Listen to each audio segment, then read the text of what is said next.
2. Expresividad y texturas visuales. Retomando la idea de la tetera y la presión, voy a trabajar brevemente su conceptualización. En esencia, veremos los bocetos, tomando la realidad y aterrizándolo en una composición. No tomaremos en cuenta el color por ahora, pero sí tendremos en cuenta el contraste que éste genera.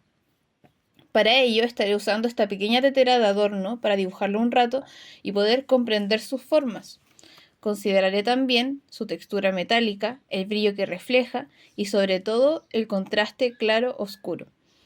A diferencia de las primeras pruebas del video anterior, recordemos que estamos haciendo un boceto más detallado, que priorice la observación de sus esenciales. Aún así, no necesariamente va a ser perfecto y realista. Iré simplificando mientras dibujo algunas partes que creo que no son tan necesarias.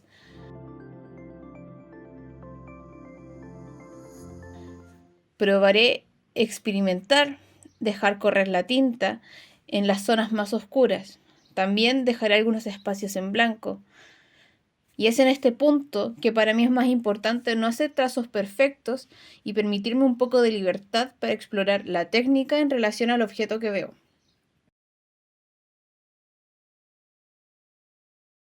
Este boceto de a poco se irá definiendo hasta de llegar a un punto en donde le vea medianamente logrado como una reinterpretación de lo que vemos.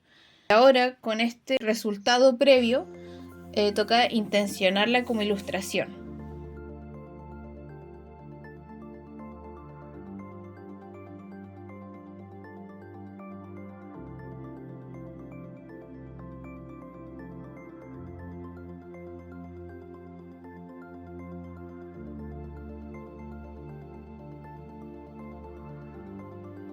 Así que hay que conceptualizar. Como concepto principal estoy trabajando la presión. Y para ello elegí este objeto que me evoca recuerdos y así también la idea de que está hirviendo el agua y podría estar a punto de estallar. Voy a pensar en 3 conceptos que se me vienen a la mente con presión. Pienso en estallar, algo que se expande y desesperación. Y a partir de aquí iré haciendo mini bocetos de cómo me imagino estos 3 conceptos para utilizarlos en la composición. Cuando algo estalla, podemos interpretarlo como algo que se expande desde el centro y hay cosas que saltan hacia los extremos. Al hablar de expandir, pienso en una fuerza centrífuga que crece y se hace más grande a medida que se aleja del centro. Y la desesperación la voy a tomar por el lado del desequilibrio y haré esta inclinación pensando en que los elementos se sientan en discordia. Quizás en este caso la palabra más precisa sería desequilibrio, para bocetear finalmente cómo me imagino a la tetera. En definitiva, la visualizo más ancha, porque está a punto de estallar, ocupará más espacio en relación a otros elementos. La tapa será más pequeña y no va a coincidir con el ángulo de la base y la manilla. A raíz del boceto que consideraba algunas formas, hice uno más pequeño que encuadra en definitiva los elementos en el formato a trabajar, y con ese me guiaré para crear la imagen final. Normalmente entre estos pasos hay muchas más etapas de bocetaje y recopilación. Estoy haciendo una versión un poco más resumida para que se entienda lo esencial. Vamos a aprovechar este mismo concepto para explicar formas de relación entre la imagen y el texto.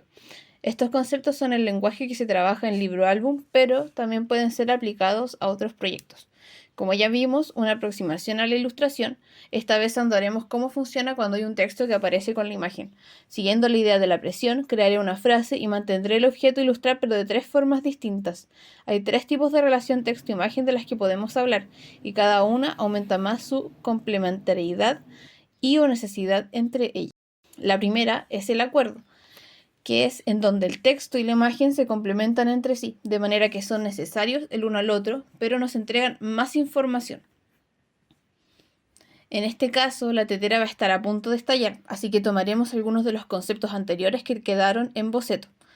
Entonces, la relación que creamos es como complemento. El texto funciona igual sin la imagen y la imagen también funciona sin el texto, pero ambas se complementan para especificar de qué forma lo hacen y qué es lo que debemos observar de la imagen. La segunda relación es la ampliación. En ella la ilustración nos da más información de la que nos da el texto, de tal forma que no solo la complemente, sino que da más detalles sobre el contexto, la emoción o cualquier cosa que nos ayude a profundizar en el texto. Para este caso haré un paisaje muy rápido para simular que el contexto en donde va a estallar es un espacio abierto, lo que no solo nos deja la idea de que la tetera va a hervir, sino que sabemos además en dónde lo va a hacer. No sería lo mismo si estallara en una casa, que es el espacio más habitual donde se encuentra. La tercera se llama contradicción.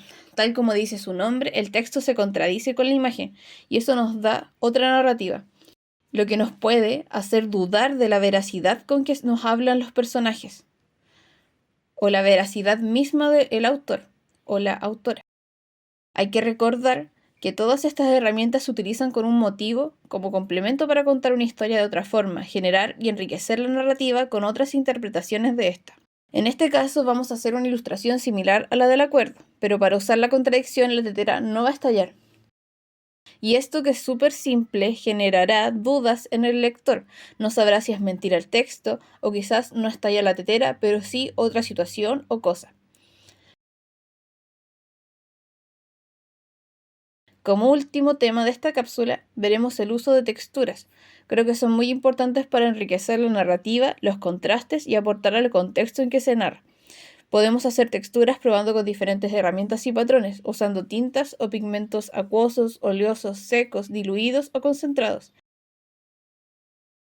Así también añadiendo otros elementos con ciertas técnicas, como en el caso de las tintas o acuarelas, que podemos modificar esparciendo la tinta y añadiendo aún húmedo, arroz, sal fina o gruesa, cloro, entre otras.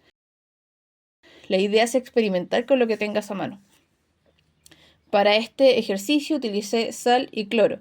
De esta forma podemos crear distintas texturas que podemos usar directamente en las piezas gráficas o recortar.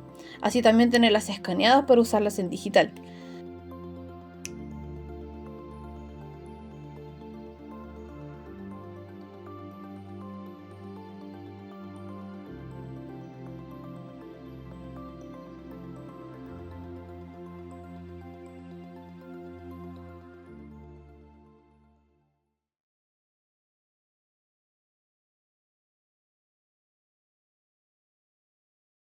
Aquí te muestro distintas texturas que ya están recortadas. Hice uso de ellas para algunos proyectos, usé los círculos de esta para hacer un patrón y en este caso creé una figura humana.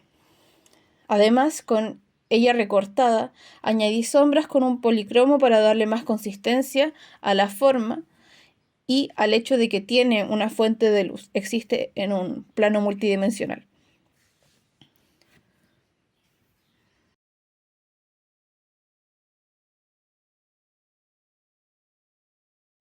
Aunque en esta oportunidad no alcancé por tiempo a usar estas texturas aplicado en el ejercicio de la tetera, hubiera sido muy interesante reinterpretar lo que creé y poder agregarle ciertas cosas o implementarla de otra forma. La verdad es que hace varios años creé una ilustración en donde tomo una tetera y tiene una persona dentro. Entonces habla genuinamente de presión social. En esta ilustración recuerdo haber pensado en como en la presión hacia la juventud. Y te la dejo por allí para que la observes. Te invito a reinterpretar alguna ilustración antigua o a reinterpretar algún ejercicio rápido utilizando texturas y recortes.